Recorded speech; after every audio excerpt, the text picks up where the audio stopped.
Mesdames et messieurs, bonsoir. Soyez les bienvenus pour cette nouvelle sur votre journal de 22 heures. À la une dans l'actualité. À la une dans l'actualité nationale, le président de la République, son Excellence Ismaël Omar Guelleh, est arrivé en début d'après-midi à Doha.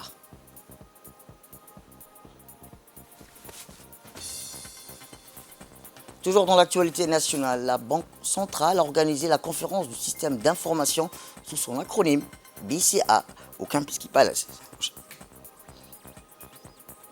Et enfin, dans l'actualité internationale, en Égypte, un énorme incendie a ravagé un siège de la police à Ismaïlia. Eh bien, c'était les titres. Merci si vous nous rejoignez. Et je vous le dis dans le titre, le président de la République, son Excellence Ismaël Omar Guelleh, est arrivé en début d'après-midi à Doha, capitale du Qatar, où il prend part à l'exposition internationale de l'horticulture 2023 qui ouvre ses portes aujourd'hui à Doha. À son arrivée à l'aéroport international du Qatar, le chef de l'État a été accueilli chaleureusement par des hauts responsables du ministère des Affaires étrangères du Qatar. Premier dans son genre, l'Expo Doha 2023, qui est un événement tant attendu, a pour thème un désert vert, un meilleur environnement.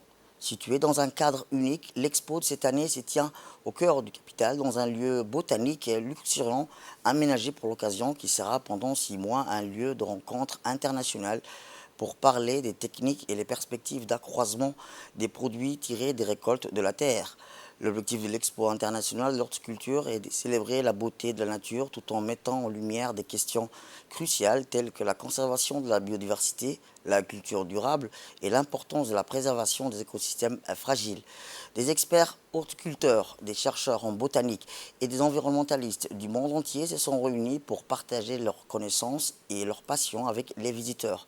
La République de Djibouti, sous le leadership du président de la République, son Excellence Ismaël Omar Guelleh, a depuis longtemps mis en avant une politique portée sur la promotion et conservation des biodiversités, la préservation de l'écosystème et la lutte contre l'insécurité alimentaire. Outre le président djiboutien, plusieurs dirigeants issus de près de 80 pays sont conviés pour prendre part à l'Expo 2023 à Doha.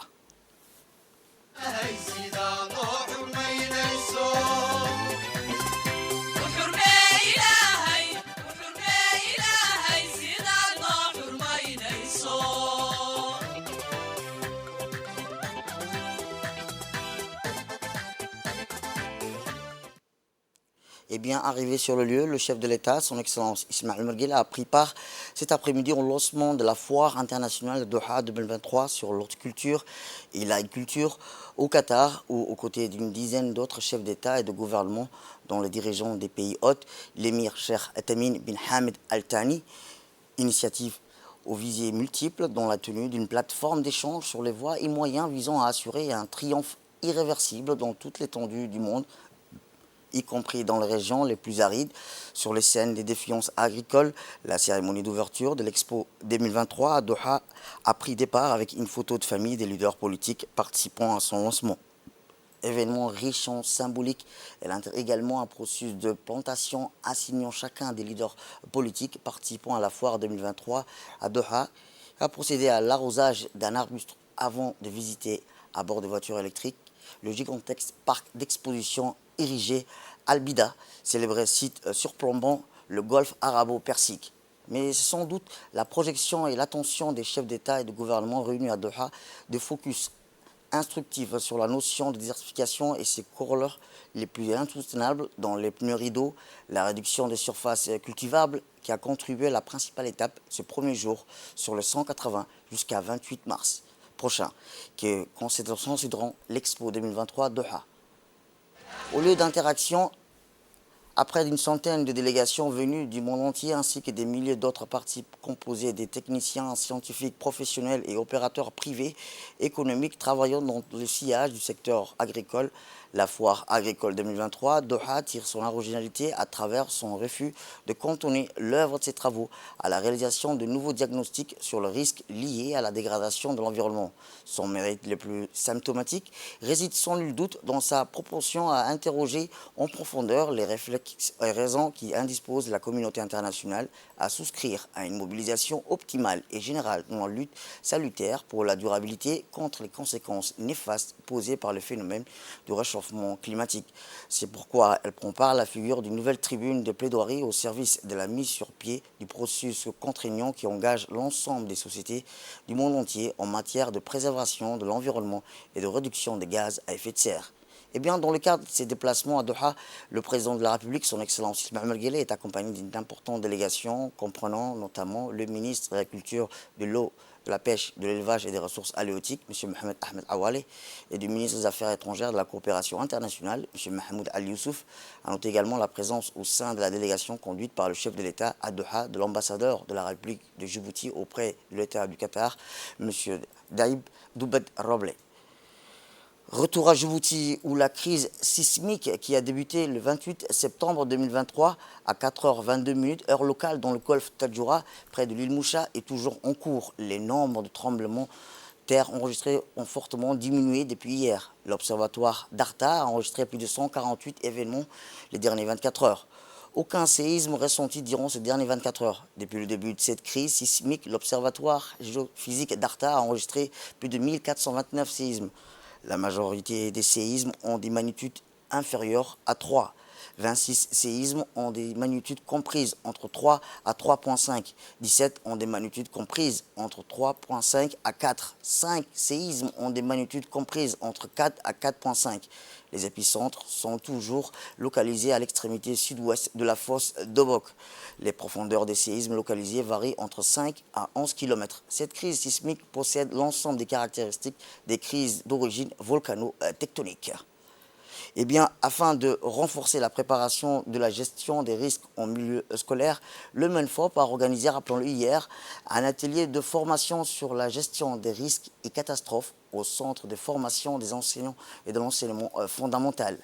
La cérémonie de lancement de cet atelier a été présidée par M. Mohamed Abdallah Mayoub, secrétaire général du ministère, en présence de M. Ahmed Mohamed Madar, secrétaire exécutif de gestion de risques et catastrophes, M. Abdi Aguirre, directeur général de l'enseignement, Mme Aïcha Farah El-Tiré, directrice générale du CFF, ainsi que des responsables de la protection civile.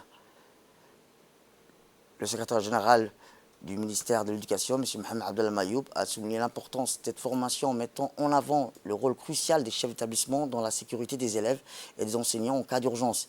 Il a appelé les chefs d'établissement à élaborer dès aujourd'hui des plans d'évacuation incluant des itinéraires de secours et des sites de regroupement pour faire face au séisme. Et bien, par la suite, les membres du comité technique ont exposé aux participants le plan des contingences de l'éducation élaboré en 2021 dans le cadre de la riposte contre la pandémie du Covid-19. Ces plans identifient les principaux risques à Djibouti-Ville, notamment les inondations, les séismes, les épidémies et les sécheresses, ainsi que les changements climatiques. Le secrétaire général a exprimé ses remerciements au nom du ministre de l'Éducation nationale, de la formation professionnelle, pour le soutien du ministère de l'Intérieur dans cette démarche visant à préparer l'enseignant et élèves à faire face à tout type de risques, notamment les séismes dont les conséquences peuvent être dramatiques. Les chefs d'établissement ont été appelés à réunir les enseignants d'aujourd'hui pour une sensibilisation accrue aux risques sismiques. En parallèle, les équipes techniques du génie civil du MENFOP entreprendront une évaluation post-séisme tous les établissements scolaires. Le secrétaire général a ainsi clôturé l'atelier.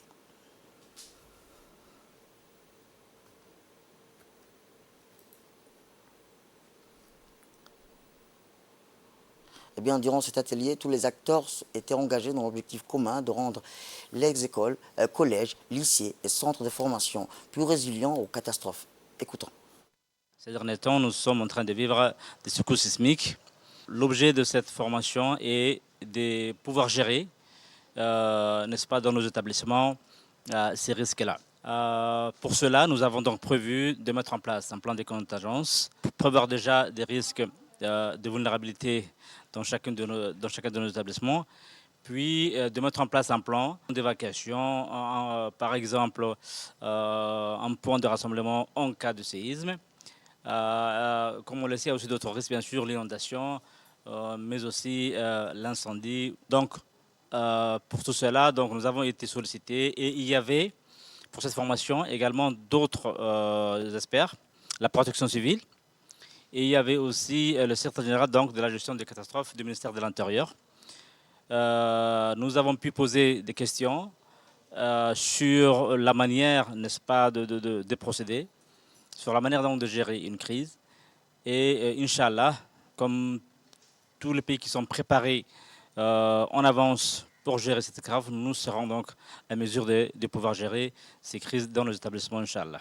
Nous avons organisé ce matin un atelier au profit de tous les chefs d'établissement de la région d'Ali-Sébié, un atelier de partage d'informations sur les directives édictées par le MENFOB dans le cadre de la gestion des catastrophes. Nous nous sommes fixés deux objectifs principaux. Dans un premier temps, nous avons travaillé avec le directeur d'école de la mise en pratique d'un plan d'urgence de secours ou plan de contingence qui doivent se développer dans les établissements scolaires en cas de tremblement de terre ou de catastrophe.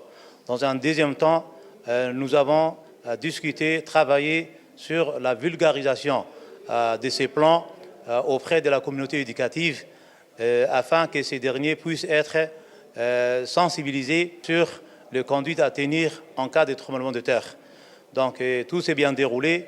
Nous remercions le ministre de l'Éducation nationale et les cadres du MINFOB pour nous avoir fourni tous les apports techniques et théoriques pour que cet atelier...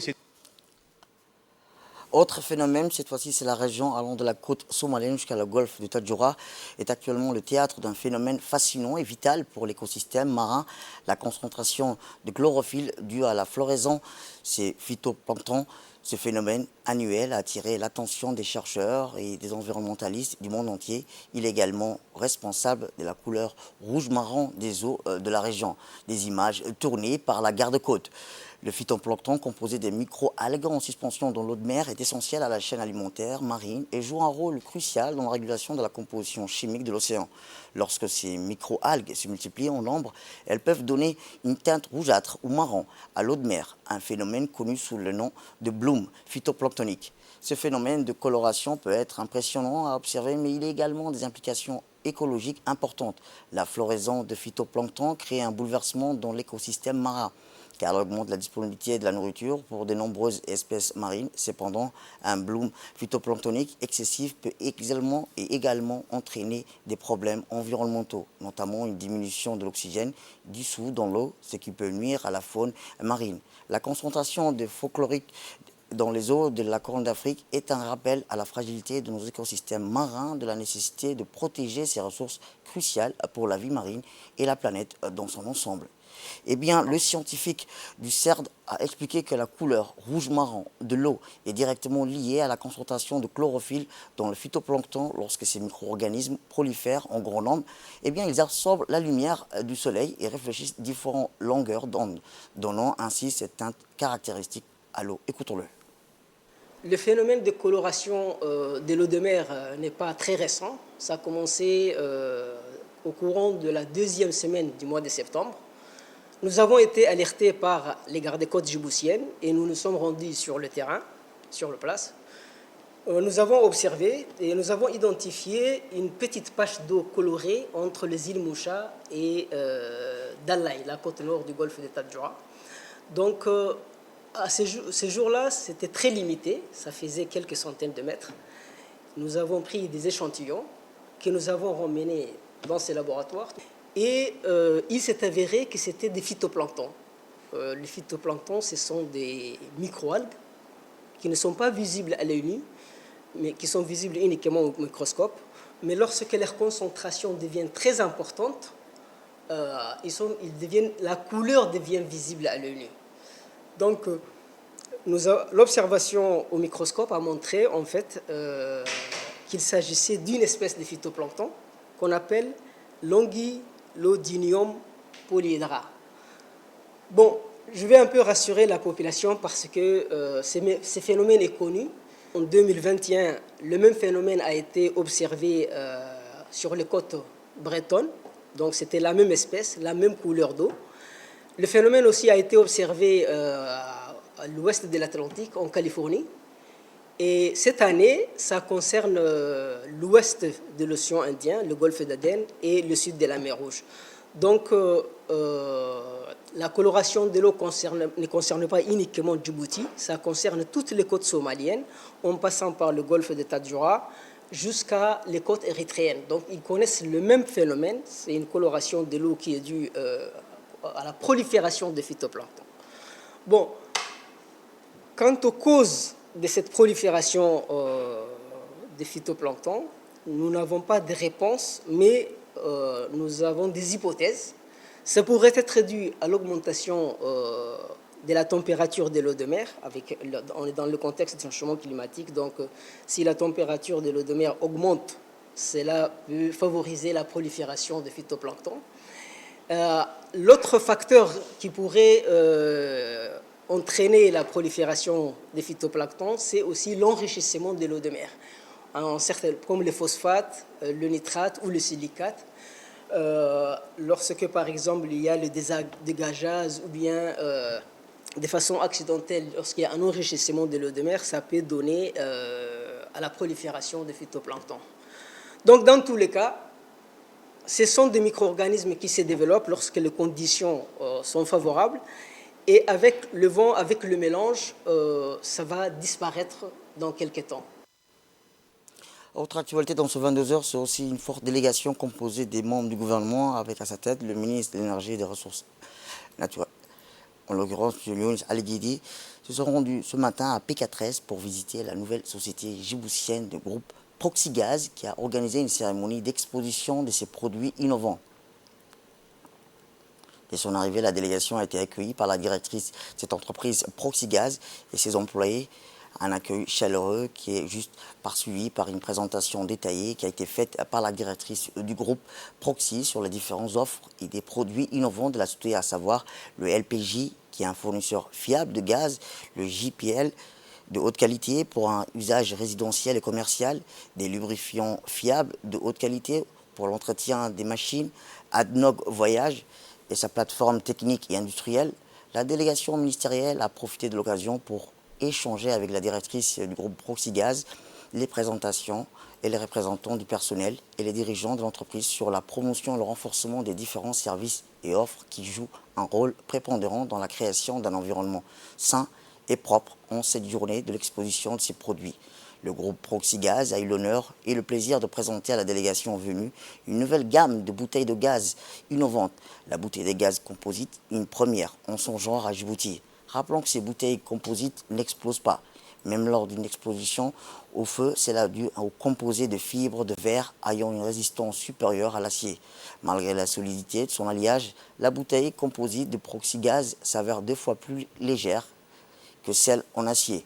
L'avantage de cette bouteille est qu'elle ne se rouille pas, elle préserve l'environnement et la santé de la personne utilisateur. Force de constater que le groupe Proxygaz commercialise la bouteille de gaz de 6 kg avec un brûleur de qualité supérieure et un support métallique, de l'huile lubrifiant et diverses autres activités telles que le LPG kérosène, le ADNOC Voyage, le Proxygaz et la vraie définition du succès d'une méthode innovante de nouveaux matériaux capables de changer le quotidien de la population djiboutienne.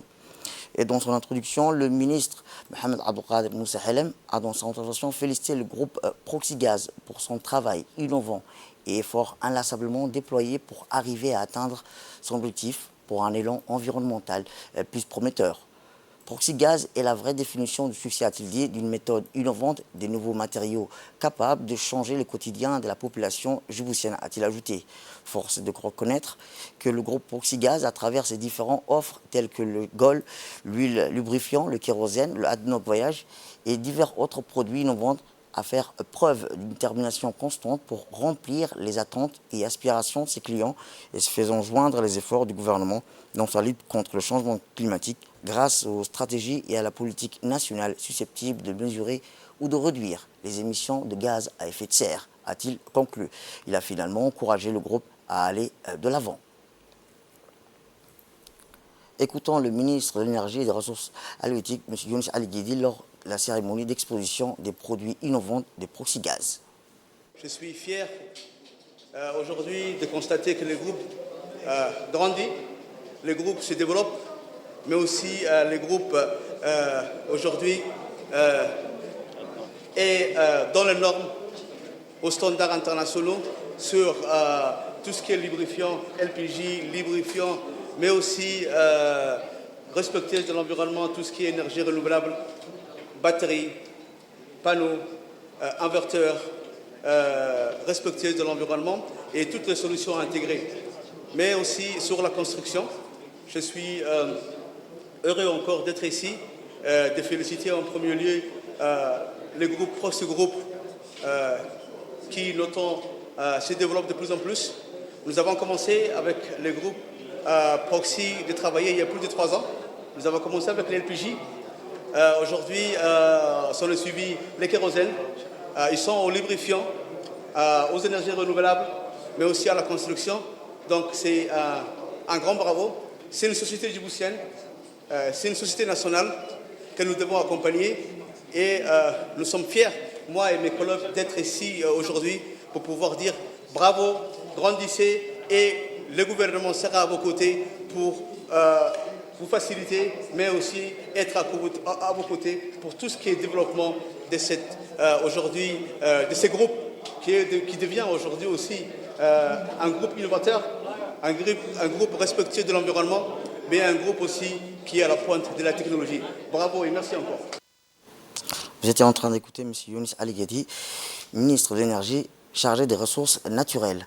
Autre actualité dans ce 22h, c'est aussi le gouverneur de la Banque centrale de Djibouti, M. Ahmed Osman, qui a présidé aujourd'hui au Sheraton Hotel de Djibouti la conférence annuelle des pays utilisateurs du système d'information Banking Supervision Application, communément appelé BCA.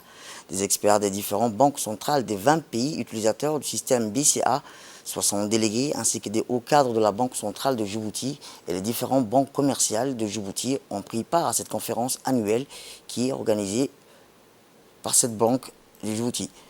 La BCA s'inscrit dans le cadre du renforcement de la supervision des institutions financières et de doter le service de la supervision des moyens techniques pour réaliser une surveillance efficace à la hauteur de l'expansion du secteur bancaire.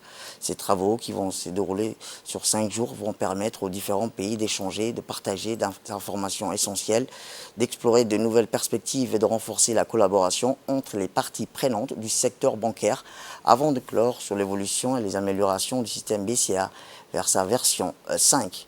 L'expansion de BCA à laquelle nous assistons aujourd'hui est une reconnaissance de divers efforts de la collaboration africaine qui nous a abouti à la mise en place d'une solution unique et commune de supervision bancaire centrale des différentes délégations qui viennent de tous les continents dans notre pays afin de partager leur expertise et leur vision pour l'avenir du système BCA, a-t-il déclaré au clore. Ensuite, le directeur général de la Banque centrale Mozambique a pour sa part indiqué que l'adoption des BCA ne signifie pas simplement de disposer d'un outil automatisé de supervision bancaire, mais également d'une adhésion des BCD à la communauté collaboration en matière de supervision de la Banque centrale pour un échange de connaissances ou d'expériences entre membres du BCA, qui est une initiative africaine initiée en 1997 à l'initiative du Forum sur les technologies de l'information des banques centrales du SAT qui est fondé par les banques centrales du CADAC. Dans son discours d'ouverture, le gouverneur de la Banque centrale de Djibouti, M. Ahmed Osman, a rappelé que les caractéristiques et les avantages de ce système qui est développé par des experts africains et souligné la fierté pour la Banque centrale de Djibouti de faire partie des pays membres qui ont décidé de mutualiser leurs connaissances en matière de supervision bancaire. Écoutons-le.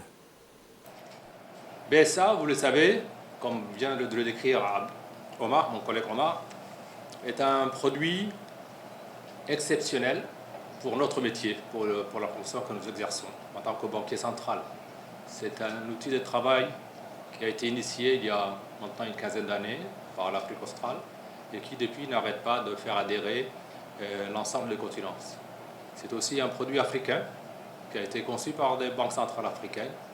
C'est un outil exceptionnel dans la mesure où il représente pratiquement les seuls instruments qui permettent de faire un partage interafricain. Autrement dit, c'est un peu à la mode, la coopération sud-sud. C'est un outil qui nous permet de faciliter notre métier principal, qui est donc d'assurer la stabilité financière de nos pays respectifs, dans la mesure où il nous facilite la tâche. La collecte des informations, le traitement, l'harmonisation, les extractions que nous devons partager avec les banques qui sont en amont et qui nous transmettent toutes ces informations. pour que nous puissions finalement assurer notre métier de la manière la plus efficiente, tout en tenant compte de l'évolution de la technologie, des risques qui changent avec la modernité, de l'évolution de notre environnement économique, l'adapter en permanence. C'est le but principalement de ces ateliers de ce jour. Ça vous permettra d'échanger nos expériences respectives. Ça nous permettra d'actualiser toutes les remarques qui sont faites sur l'évolution des conceptions, des programmes qui ont vécu, ce qu'il reste à parfaire. Notre équipe sur place a pu recueillir quelques réactions. Je vous propose de les écouter. Aujourd'hui, nous sommes tous réunis à Sheraton pour faire la présentation du système Bank Supervision Application, BSA, qu'on appelle communément, qui est utilisé par une trentaine de pays africains. Aujourd'hui, Djibouti a été choisi pour refaire cette réunion annuelle de tous les pays utilisateurs du système BSA. Et nous sommes fiers d'accueillir 20 pays africains.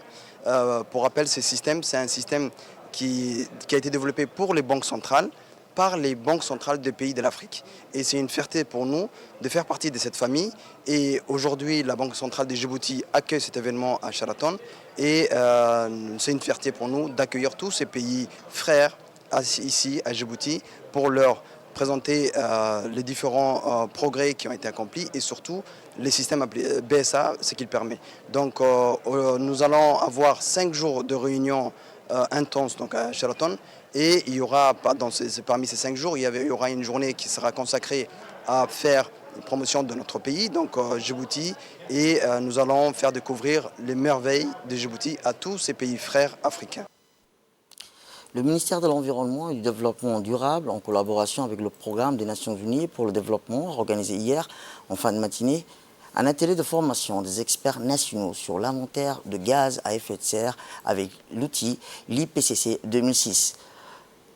Cet atelier a vu la présence du secrétaire général du ministère de l'Environnement, des hauts cadres du ministère de l'Environnement, de la représentante du PNUD ainsi que des représentants des responsables des parties prenantes.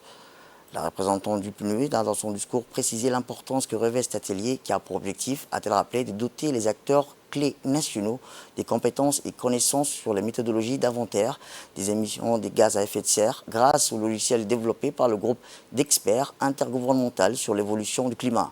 Ce renforcement des compétences en matière d'inventaire de gaz à effet de serre permettra à Djibouti d'être capable de mesurer et surveiller efficacement les émissions de gaz à effet de serre et par la suite de concevoir des stratégies d'atténuation adaptées au contexte local. En faveur donc du développement durable, mais également, nous le savons, est très vulnérable aux impacts du réchauffement climatique. Et je pense que nous saluons les efforts du gouvernement de la République de Djibouti et du ministère de l'Environnement, qui a compris l'ampleur des enjeux mondiaux et qui a adhéré donc à la Convention cadre des Nations Unies pour le changement climatique et ratifié donc l'accord de Paris. Ceci témoigne donc de sa volonté de jouer un rôle actif dans la lutte contre le réchauffement climatique dans le pays. Plusieurs initiatives donc sont déployées et parmi ces initiatives, il est important de souligner que le pays prépare son premier rapport biennal actualisé sur les contributions nationales déterminées dans le cadre de l'accord de Paris. Et donc, cette révision du cadre national déterminé est soutenue par le PNUD. De son côté, le PNUD, à travers l'initiative Promesse Climat, accompagne plusieurs pays, dont Djibouti, pour à la fois évaluer les efforts qui sont faits, mais également renforcer les ambitions et les engagements nationaux. Eh bien, le secrétaire général du ministère de l'Environnement a, dans son intervention, remercié tous les participants des parties prenantes ainsi que la représentante du PNUD. Et en son sens, votre présence témoigne, a-t-il dit, de l'intérêt que vous portez au changement climatique, qui est le plus grand défi de la planète, a-t-il dit. Djibouti, en tant que nation engagée en faveur du développement durable, mais aussi en tant que pays très vulnérable aux impacts du réchauffement climatique. Écoutons-le. Le changement climatique constitue le plus grand défi auquel l'humanité est confrontée et la plus grande menace pour toutes les composantes de la vie de nos populations et des écosystèmes naturels. L'Afrique n'est pas historiquement responsable du changement climatique, mais c'est elle qui est confrontée à des risques disproportionnés découlant des phénomènes météorologiques imprévisibles, notamment des sécheresses prolongées et des inondations dévastatrices, des incendies de forêt, des cyclones, qui provoquent des crises humanitaires massives avec des impacts néfastes sur les économies, la santé, l'éducation, l'environnement, la paix et la sécurité, entre autres. Le récent rapport du groupe intergouvernemental d'experts sur le changement climatique confirme que l'Afrique se réchauffe plus rapidement que le reste du monde et que s'il ne s'atténue pas, le changement climatique continuera d'avoir des impacts négatifs sur les économies et les sociétés africaines et d'entraver la croissance économique et le bien-être des populations. Mesdames et Messieurs, la République de Djibouti n'est pas épargnée par les effets néfastes du changement climatique, notamment la dégradation des terres, les sécheresses, les inondations, les cyclones, l'élévation du niveau de la mer et de la température moyenne de l'atmosphère, la diminution du pouvoir d'achat des couches les plus vulnérables. Face à ce choc climatique, la République de Djibouti s'est résolument engagée depuis plusieurs années dans la lutte contre le changement climatique. Ainsi, dans sa contribution nationale déterminée, notre pays s'est engagé à réduire ses émissions de gaz à effet de serre de 40% à l'horizon 2030 par rapport au scénario de référence. Pour ce faire, le gouvernement de Djibouti met en œuvre des actions concrètes et orientées vers des technologies propres ou le développement des énergies renouvelables telles que la géothermie, l'éolienne et le solaire. Dans cette optique, plusieurs projets d'atténuation au changement climatique sont financés, notamment le parc éolien de Goubet, l'interconnexion électrique avec l'Éthiopie, la construction de la ligne ferroviaire Djibouti-Addis Abeba ou en cours de finalisation, notamment projet solaire de Bara, projet de géothermie.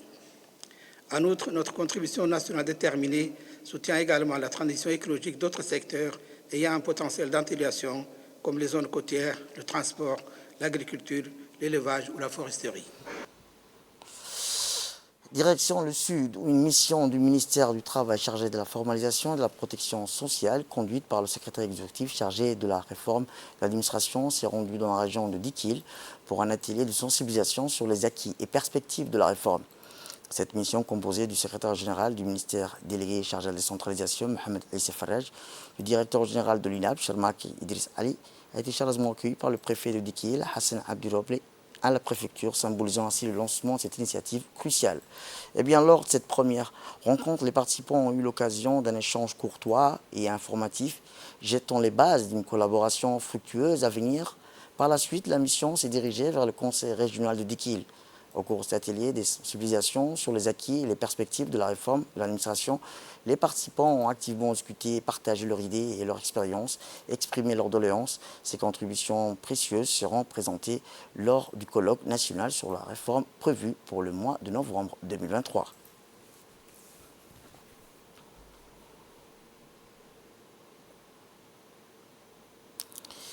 Eh bien, sous la supervision du secrétaire exécutif chargé de la réforme et de l'administration, en collaboration avec des experts internationaux, cette étape marque le début d'une nouvelle stratégie de réforme qui promet de façonner l'avenir de l'administration dans notre région. Écoutons le secrétaire exécutif chargé de la réforme et de l'administration.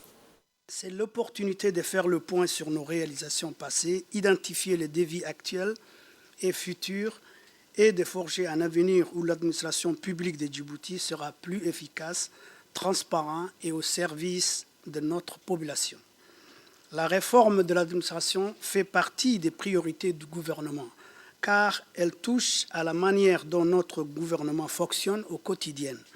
Elle a un impact direct sur la vie de chaque citoyen, qu'il s'agisse de la prestation de services publics, de la gestion des ressources publiques, de la lutte contre la corruption ou de la promotion de la transparence et de la responsabilité. En tant que nation en développement, il est impératif que nous tirons parti de l'efficacité de notre administration pour atteindre nos objectifs de développement socio-économique. Mesdames et messieurs, permettez-moi de souligner les réalisations de la réforme de l'administration.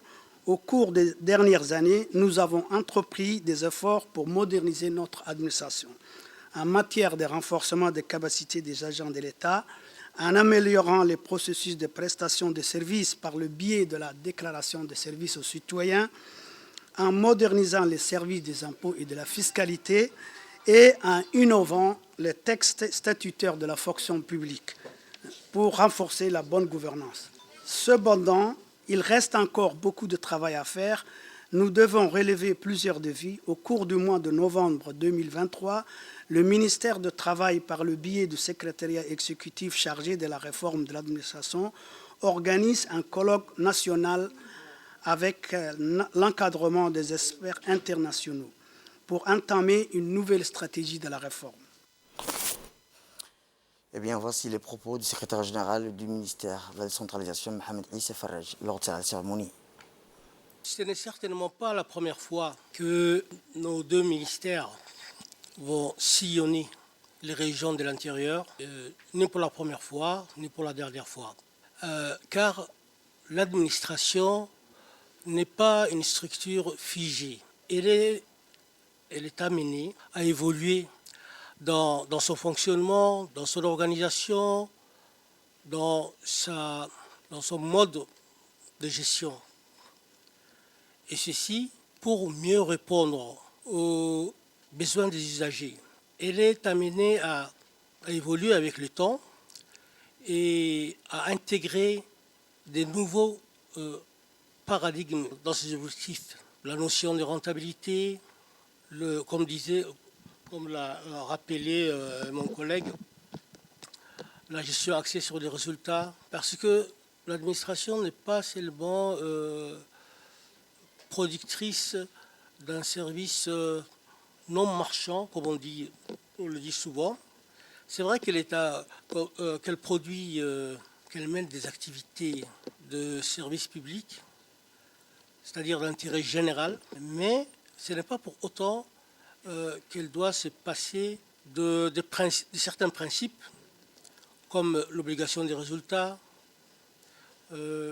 l'exigence de la rentabilité et des objectifs de performance.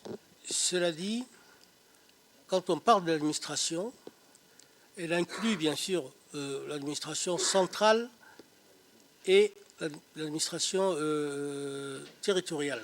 C'est vrai qu'au niveau des régions, le service déconcentré ne sont pas encore suffisamment pourvus en moyens financiers, humains et matériels pour subvenir aux besoins des usagers, mais ce sont là des objectifs que nous cherchons à atteindre. Et dans l'actualité internationale, je vous lisais dans le titre, en Égypte, un énorme incendie a ravagé un siège de la police à Ismaïlia. Au moins 38 personnes ont été blessées dans un incendie ayant ravagé aujourd'hui le QG de la police à Ismaïlia, lors des plus grands bâtiments de cette ville égyptienne située sur la rive occidentale du canal de Suez, selon le ministère de la Santé. Maîtrisé dans la matinée, le feu dont l'origine n'était pas connue dans l'immédiat s'est déclaré au siège de la direction de la sûreté avant l'aube. Des images mises en ligne montrent d'immenses flammes dévorant les nombreux étages de l'imposant immeuble de pierre occupé par des policiers. Eh bien, c'est tout pour cette édition. Merci à vous de nous avoir suivis. Restez avec nous pour la suite de nos programmes télévisés.